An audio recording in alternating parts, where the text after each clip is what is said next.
Саламатсыз, Айгерім ханым, қалыңыз қалай, жағдайыңыз қалай? Қош келдіңіз Көк Саламатсыз ба? диванға. Қош Жарнама көрдік. кезінде жаңа сізді ортаға шығарамыз деп шығара алмай қалатын болғанбыз. Енді Нұрбол ағаның мәселесіне қатысты не айтар едіңіз? Өзіңіздің ойыңыз бар ғой енді, Айгерім. Әйелі ар жақта шырылдап жатыр, анасы ол шырылдап жатыр. Ұрған, соққан деген әңгімелер айтылды.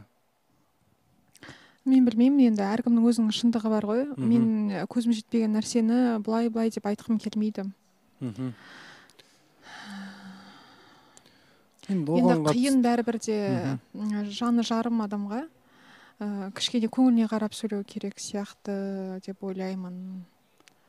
Оңай емес қой, ол бір жеріміз кесіп алсақ пышаққа, да, соның өзіне кәдімгідей барлық нәрсе сол жерге тие беріп, бір ығырымыз шығады да, бұл жерде қол жанарынан айырылып отырған адамға. Кешіріммен қарау керек сияқты, білмеймін енді, мен шынымды айтайын. Айгерім өте жақсы сөйлей біледі. Дұрыс айтасың, өмір саған қосылам, екі жақтан да кінә бар дейді. Екі жақтан да кінә бар. Айгерім бәрі кукла дейді. Айгерім өте тәрбиелі келіншек, оқыған білініп тұр. Шапалақ екі жақтан шығады дейді. Енді Нұрбол аға шынымды айтып отырмын деп отыр ғой программада. Бәлкім әйелі де шырылдап шындығын айтып отырған шығар. 7 жылда бір іздеп келмеді деп. Бәрі мүмкін, Біз білмейміз ғой араларында не болған. Мен тек бұл жерде Нұрбол ағаға қатты жаным ашиды. Алланың назарында болсын деп тілеймін тек қана. Ер адамға оңай емес бүйтіп.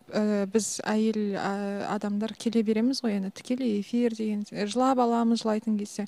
Ол бүкіл ар-намысын қалтасына салып, бұлай тікелей эфирға шығу өте қиын негіз еркек адамдарға.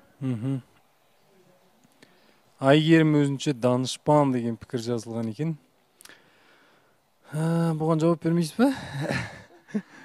Енді менен сұрап отыр, сөйтіп сол үшін айтып отырмын. Айтпесе үндемей отырмын, бағана бағдарламада көріп отырсаңыз. Неге үндемей отырсыз бүгін? Шынымен күнде қосылып отыршы едіңіз, бүгін үндемей қалдыңыз ғой.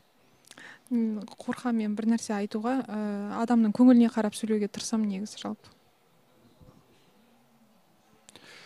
Нұрболға біреу пікір айтса, барлығы жабылады, еркекті жылатып кеткен қатын оңбас дейді.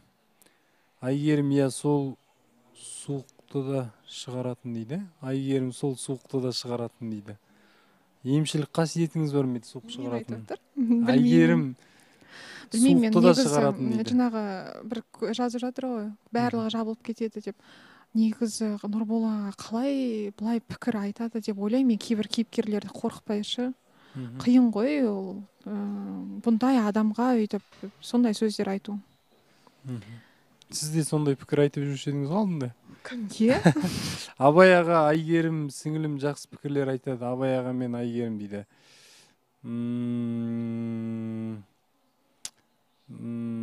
Қазір осы жігіттің есімі кім дейді? Нұрбол ғой бұл жігіттің есімі. Сіздің есіміңізді сұрап отырған. Менің есімім Айбек. Рекламаны азайтыңдаршы дейді. Енді өкінішке орай реклама арасында беруге міндеттіміз. Талап сондай. Айбек қай жылғысың дейді, 88 жылғымын. Айттым ғой сізден сұхбат алайын деп, өзіңіз келіспей Айгерім жақсы түсінігі мол дейді.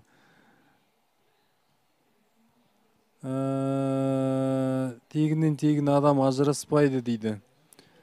Жалпы ажырасу мәселесіне қатысты қазір енді алдында біз статистика көрсеттік қой, жалпы мысалға бір жылда 100 мың адам үйленіп тұрмыс құратын болса, мысалға соның жоқ дегенде 40%, 50% ажырасып кетеді екен. Жалпы осы мінез деген ажырасуға себепкер бола ма? Екі жақтың мінезі келіспеу.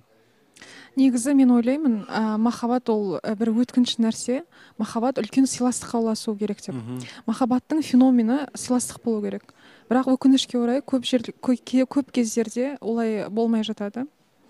Үлкен махаббат үлкен сыйластыққа ұласып жатса, ол ерлі-зайыптылардың болашағы зор. Үлкен сыйластық, төзімділік болу керек бір-бірлеріне. Жауапкершілікпен де қарамайды, отбасы құндылықтарына. Бізде қазір құндылықтарымыз құлдырап жатқан заман ғой.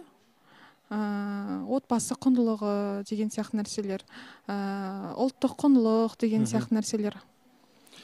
аса көңілді аударуды қажет етеді. Мгм.